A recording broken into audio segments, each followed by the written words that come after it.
Mbifurije umugoroba mwiza abakunzi b'ikiganiro Kiberinka.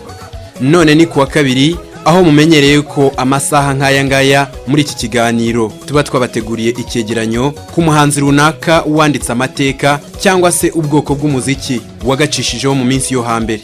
Iki cyegeranyo tukibagezaho tugendeye ku byifuzo byanyu, aho muduhamagara cyangwa mukatwandikira mukatubwira uwo twazabaganiriraho. Ubushize umwe mu bakunzi bacu yari yadusabye ko twazamubwira amateka y'uyu muhanzi.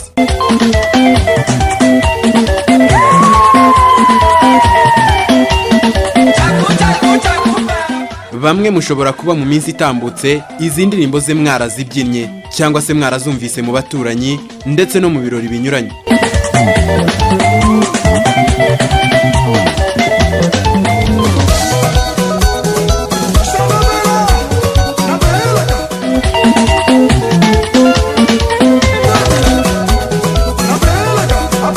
Kutaratahura uyu muhanzi tugiye kuganiraho, mbabwire ko uyu ari umukongomani wamamaye mu njyana ya soukous ndetse na kwasa kwasa mu gihugu cya Kongo kuva mu mwaka wa 1980 kugeza n'uyu munsi. Akaba ari Kanda Bongo Man. Mbararikiye kudacikwa n'iki cyegeranyo. Njye wakibateguriye ndi Christophe Wizeye. Ikaze.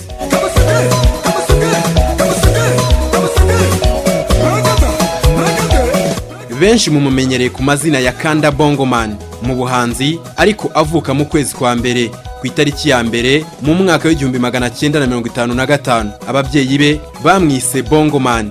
Agace yavukiyemo kakaba karitwaga Inongo. Uyu ukaba wari umwe mu mijyi iri mu ntara yo mu burengerazuba bwa Kongo ariyo Maindombe Province. Kanda Bongo Man afatwa nk'umuntu wabaye wa mbere mu gukora impinduka zikomeye mu njyana ya soukous ndetse na kwasa kwasa mu cyahoze ari Zaire, ubu ni muri Kongo. All Music ivuga ko injyana ya soukous mu cyahoze ari Zaire yatejwe imbere na Kanda Bongo Man cyane kuva yinjira mu muziki ku giti cye mu mwaka wa 1980. Uyu mugabo mbere yuko twinjira mu muziki we, reka tunyure mu buzima bwe gato. Akiri muto yikundiraga kwegera abacuranga, maze aho iwabo bamushyiriye mu ishuri akazajya agaragaza ko bitamufasheho, ahubwo akajya yigira kwibyinira ndetse no kwiga gucuranga ibyuma by'umuziki. Africa Music ivuga ko ageze ku myaka 18 yahise ava mu ishuri maze acikira i Kinshasa. Ahageze ahita yihuza n'itsinda ry'abaririmbyi bacurangaga injyana ya rumba ariko yiruka cyane cyangwa se hot rumba. Ubwo hari mu mwaka wa 1973. Iki gihe uyu musore Bongo Man ntago yatinze muri iri tsinda ryacurangaga icyo bari barise hot rumba cyangwa se rumba ishyushye, kuko yabonaga intego ye itari kugerwaho byihuse, ku buryo nyuma y'imyaka 3 gusa yahise yitandukanya nabo maze yihuza n'irindi tsinda ryari rikomeye icyo gihe ryitwaga Bella Mambo. Ahari mu mwaka wa 1976. Iri tsinda ryari ririmo abandi bagabo bari bihangange cyane mu gucuranga no kuririmba nk'uwitwaga Niboma ndetse na Pepe Kare.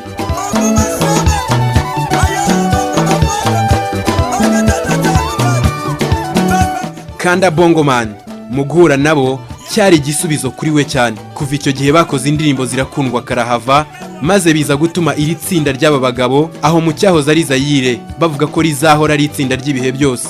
Iyi ni imwe mu ndirimbo za Bella Mambo Kanda Bongo Man yacuranganagamo n'aba Pepe Kare ndetse na ba Nimboma. Iyi ndirimbo bayise Mazina ya Mondo.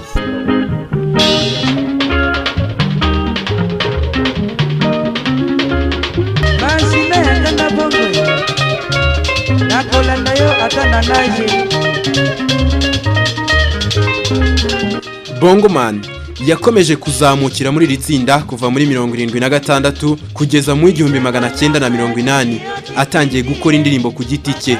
Uyu Kanda Bongo Man n'itsinda yaririmbagamo rya Bella Mambo baramamaye cyane hariya mu cyahoze ari Zaire kuva mu myaka ya 1976 kugeza mu 1980. Bongo Man akiri muri rino tsinda ni nako yagendaga avoma ubuhanga bw'abagabo b'abahanga nka Tabuley bari abacuranzi b'indashyikirwa icyo gihe. Bigeze mu mwaka wa 1979, Bongo Man yatangiye kwambuka yerekeza i Burayi mu gihugu cy'Ubufaransa kuririmba, maze ahageze arashimwa cyane karahava kuva ubwo bimutiza umurindi wo gukora indirimbo ku giti cye, ku buryo mu mwaka w'1981 yashyize hanze umuzingo w'indirimbo ze za mbere yatangiye kwikorera yise Iyore, maze mu mwaka w'1983 ashyira hanze indi album cyangwa umuzingo we w'indirimbo yise DJZ. Bongoman amaze kwiyemeza gukora ku giti cye yahise ashyira imbaraga mu njyana ya soukous, maze nyuma gato iza kuvamo indi njyana yakunzwe cyane bidasubirwaho ya kwasa, nayo yaje kwamamara mu cyahoze ari Zaire. Reka nzamure imwe mu ndirimbo ze iri muri iyi njyana yise 2K.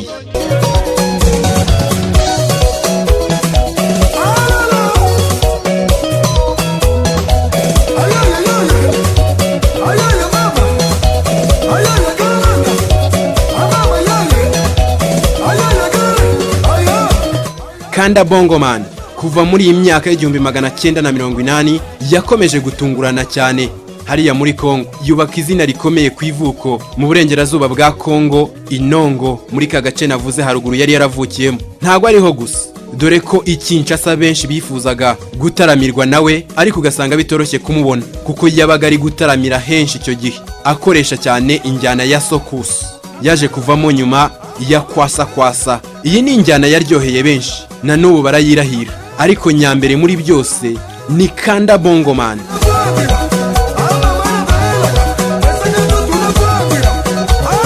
Iyi ni indirimbo ye yise Money.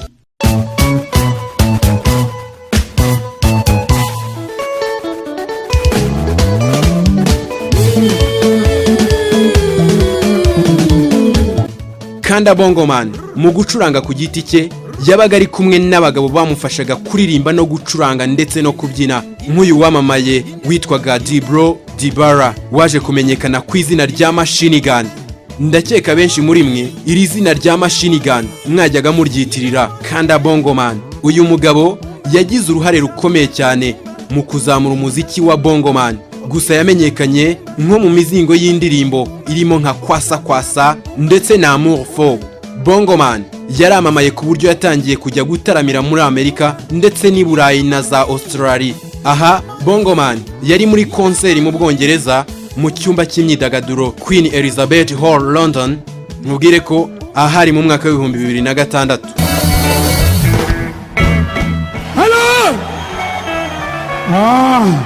The show is coming now hot. Ati yemwe ikirori kiri kugenda kiducengera mu mitima yacu. Nimwumveho gato uko byari byifashe.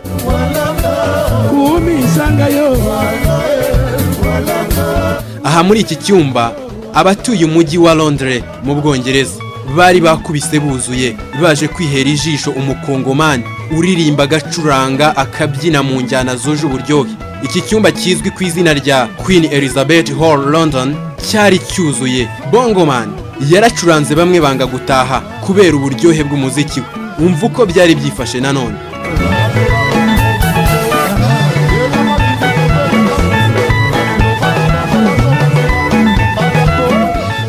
Bongoman ntago ari Burayi gusa yagiye acurangira, kuko yagiye atumirwa mu marushanwa anyuranye ndetse no mu bitaramo bitandukanye mu bice byinshi by'isi. Aha Bongoman yari yagiye gutaramira mu gihugu cya Australia mu mujyi wa Adelaide. Uyu ukaba ari umujyi uherereye mu majyepfo y'iki gihugu. Aha asezera, abanya-Australia ntibifuzaga ko yava ku rubyiniro kubera uburyohe bw'umuziki n'imbyino yabyinagamo n'ababyinnyi yari yitwaje. Izi ni zimwe mu ndirimbo Kanda Bongoman yaririmbye zakunzwe, gusa ugasanga abantu benshi baranyurwa nazo ariko batumva ubusobanuro bwazo, kuko yabaga yiririmbira mu ndimi zahari iwabo cyane Iringala. Mu kureba ubusobanuro bwa zimwe mu ndirimbo ze zakunzwe, dutangire kuri iyi ndirimbo yaririmbanye na Nene Chaku Muringara bise Yesu Kristo. Aha aragira ati, ibiremwa by'isi nimusingize Imana, ibiremwa by'isi nimusingize Imana. Yesu Kristo ndikumva nicuza, Yesu Kristo ndikumva nicuza. Rwose nta muntu wakwitandukanya nawe, uri umuyobozi. Ndabizi ibyaha byanjye ni byinshi, ndashaka ko uncungura ngasigara ndi umwere. Ibiremwa by'isi nimusingize Imana, ibiremwa by'isi nimusingize Imana. Yesu Kristo ndikumva nicuza, Yesu Kristo ndikumva nicuza rwose nta muntu wakwitandukanya nawe uri umuyobozi ndabizi ibyaha byanjye ni byinshi ndashaka ko uncungura ngasigara ndi umwere ndikumva nicuza ndikumva nicuza ndikumva nicuza ndikumva nicuza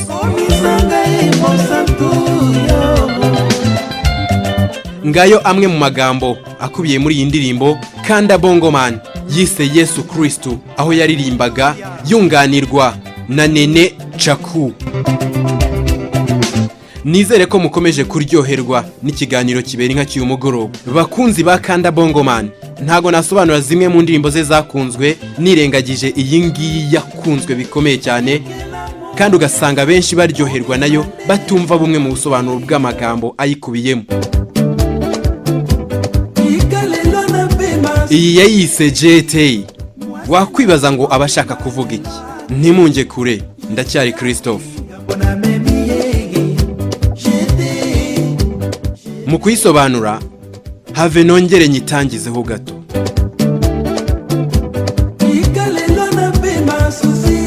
Mureke nduhuka uyu munsi. Mureke nduhuka uyu munsi kuko ndananiwe cyane rwose. Umugore nizeraga aragiye. JT, iki ni ikibazo gikomeye cyane kuri nge. JT, mureke nsinzire uyu munsi kuko aragiye. Mureke umutima wanjye uruhuke kuko ntago ngitora agahenge. Umugore aragiye. Iki ni ikibazo gikomeye. Ndatekereza nkumva nshaka gusinzira namurota. Iri joro ndumva nshaka kubana nawe mu nzozi. JT aragiye. Iki ni ikibazo gikomeye. JT, ibyo uyu mugore ayunge ntago biri kunyorohera. None nzamurota nyamara JT aragiye. Iki ni ikibazo gikomeye kuri nge. Mureke nduhuka uyu munsi kuko ndananiwe cyane rwose. Umugore nizeraga aragiye. Iki ni ikibazo gikomeye cyane kuri nge. JT. Ayo ni amagambo Kanda Bongoman agenda avuga muri iyi ndirimbo ye yise JT benshi muri mwe mwakunze. Gusa urumva ari kugenda agaruka ku kibazo cy'umugore babanaga wari umusize kandi yaramukundaga cyane. Akagenda nasubiramo yuko atazamuva ku mutima, azajya murota akamutekereza kandi ari ibibazo bitamworoheye. Kanda Bongoman yaramamaye hirya no hino ku isi aho yagiye akora ibitaramo bikomeye cyane maze akanahakura n'agafaranga gatubutse. Aha ni muri Malawi aho yari yagiye gutaramira mu mwaka wa 2016 ari kuririmba acuranga nabyina indirimbo ye yitwa Moni. Umva uko byari byifashe.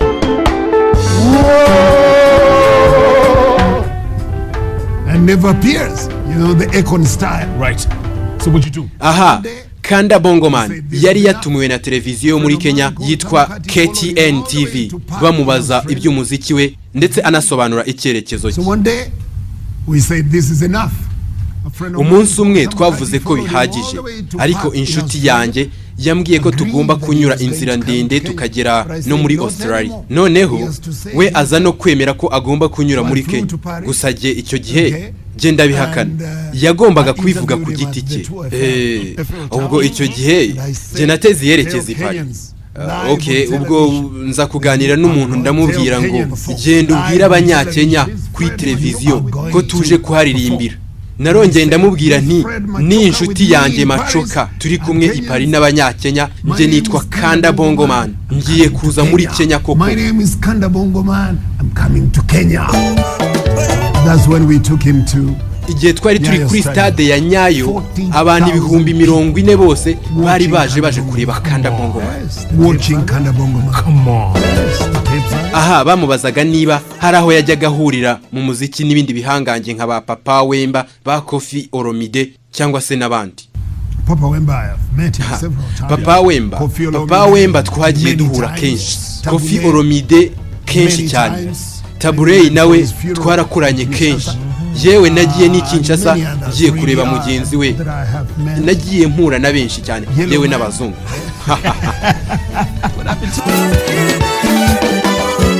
Waba se warabonye aho babyina cyangwa bacuranga iyi ndirimbo ya Kanda Bongoman yise Nzambe?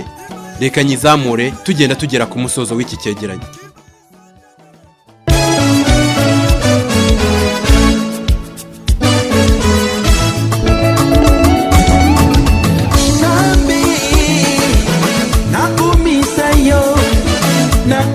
Nguwo Kanda Bongoman, bamwe bagiye batazira machine gun, afatwa nk'umuntu wabaye nyambere mu kuzamura injyana ya sokusi na kwasa mu cyahoze ari Zaire, ubu ni muri Kongo.